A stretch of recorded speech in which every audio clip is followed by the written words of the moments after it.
Migrant workers in Malaysia must now undergo compulsory testing for COVID-19. The living conditions of foreign workers has been flagged as one of the main factors for the spread of COVID-19 in the country.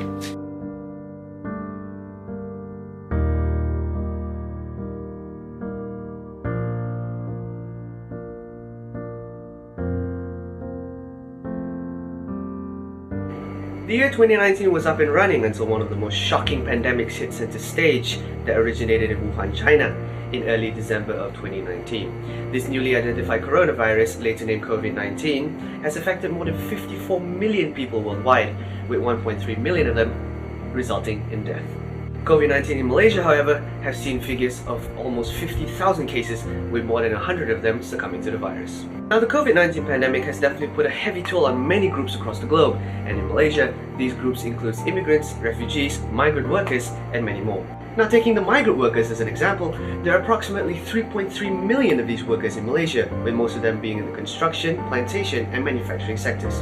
And given the current situation, what the future holds for these workers in these economic sectors has ultimately become crucial. There are many factors that lead to inflow of migrant workers into Malaysia.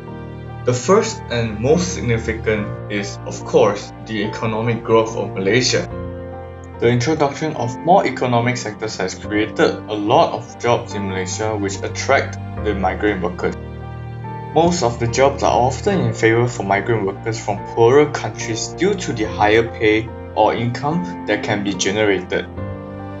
Next, it is also relatively easy for migrant workers from countries at the Southeast Asia to travel into Malaysia since it is located at the center of the Southeast Asia.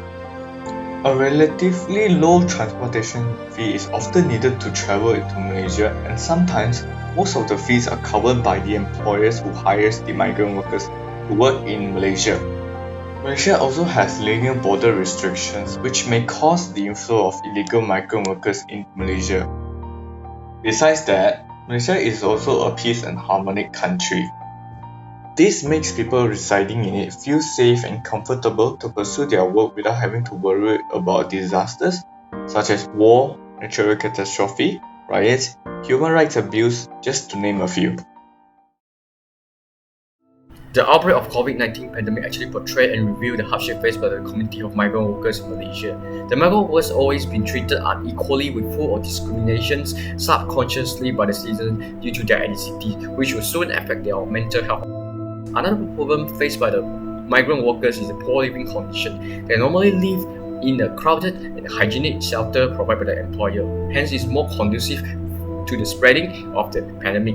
Health Director Dato' Dr. Noor Hisham Abdullah also stated that the hygienic and crowded living conditions has contributed to the spike in new cluster in Malaysia and undermine the efforts of government in containment of the pandemic. The authority also found in several hostels such as Menara City 1, there were about 30 migrant workers living in one unit who get infected, causing the authority to lock down the whole tower. Another problem that will be faced by the migrant workers in Covid-19 era is employment. Most of the migrant workers lost their income during the pandemic era and evicted by the employer. So many of them become homeless due to the loss of job and loss of income. So during this COVID-19 pandemic, we know that it has been really rough for the migrant workers, and there has been a lot of civic society groups and NGOs that has been helping out these migrant workers. One noticeably is Naganita, which has been communicating with these migrant workers that were recently involved in a tabligh gathering with 15,000 other Muslims. They have been providing them with sufficient information in their own languages so that they are able to come forward and help them with all these situations that they are facing. Not only that, there are a lot of other NGOs that have been helping out these migrant workers. One in the form of food aid, where they supply these migrant workers with food because they are stuck in their confined spaces and they can never get out because of the enhanced MCO that's placed under them, which helps them stop the spread of COVID-19. But however, they are unable to get out, and food source is scarce because sometimes the government doesn't send the food on time. Other than that, Mercy Malaysia, they have been pleading the government to like have accessible healthcare towards these migrant workers, because the migrant workers, if they contract the COVID-19 pandemic, they are to pay the medical bills by themselves and not subsidized by the government. Here are a few ways the government, local communities, and citizens of their host country can help them through the crisis. First, the government needs to ensure that all migrants have access to basic necessities such as healthcare. Also, there is a need to review the human resource landscape in Malaysia to ensure that all migrant workers receive wage packages that are fair and accessible. This pandemic is a time to reflect on our values and recalibrate the economy in a more ethical and sustainable manner. The lawmakers and policymakers in this country should also improve on the existing laws to protect their labor rights. For business owners and employers, the employment of migrants must be provisioned with clear and well-balanced policies to ensure that salaries are paid promptly, unpaid wages settled, and salaries not deducted to offset costs for employers. NGOs can also contribute by recruiting and utilizing their technical expertise to design training programs to help migrant workers to reinforce or improve labor or technical skills so that they will be better equipped to be reabsorbed into the labor market. Last but not least, prejudice against migrant workers in Malaysia is deep-set and needs to be addressed. As individuals in this country that largely benefit from the services of migrant workers, we need to be more united in helping to end the public discrimination against them. We can leverage the power of social media to fight against the stereotypical and anti-migrants comments made to blame migrant workers for the spread of the disease. It should be realized that the xenophobic reaction of the public against migrant workers is irrational and unreasonable because the virus does not discriminate. It infects anyone regardless of their social status, race, or income. Therefore, a diverse group of people should be chosen as representatives in the local communities, governments, or corporates to ensure that policies are inclusive and beneficial to the migrant workers. The engineering sector plays a huge role in helping migrant workers during the pandemic. Touchless hand washing. This technology is usually used in more conducive environments like hotels, restaurants, and shopping malls.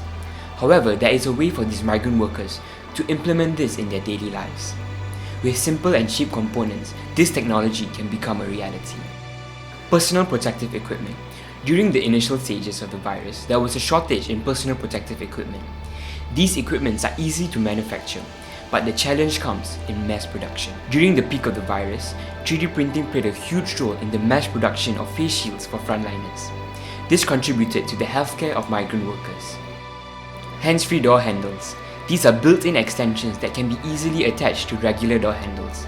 With this, instead of using your bare hands, people will use their forearms to open the door. Antiviral coating. Some researchers in Hong Kong have developed a coating that can protect surfaces from the virus for up to 90 days. This coating is safe and does not harm the skin. As most of these migrant workers are in compact environments, this spray can inhibit the spreading among themselves. Robots. Although robots are relatively expensive to manufacture, if implemented in hospitals, this can truly improve the healthcare treatment for everyone, including migrant workers. For example, the ultraviolet disinfection robot. This robot maneuvers autonomously around the hospital, emitting UV rays which kill the virus. This can truly provide frontliners better conditions to treat the migrant workers. Now, as a conclusion, we can see that these underprivileged and disadvantaged migrant workers are some of the many groups across the globe that have been heavily affected by COVID-19. And according to the International Labour Organization, these migrant workers are among the 2.2 billion workers across the globe that have been heavily affected by lockdown measures. So we as the society must play an important role in educating ourselves about the status quo and learn about the suffering situation faced by these migrant workers. And not to forget to take the initiative to implement engineering knowledge in diminishing these undesirable effects. And if the whole world would want an end to this pandemic, there has to be a start. And it starts with us.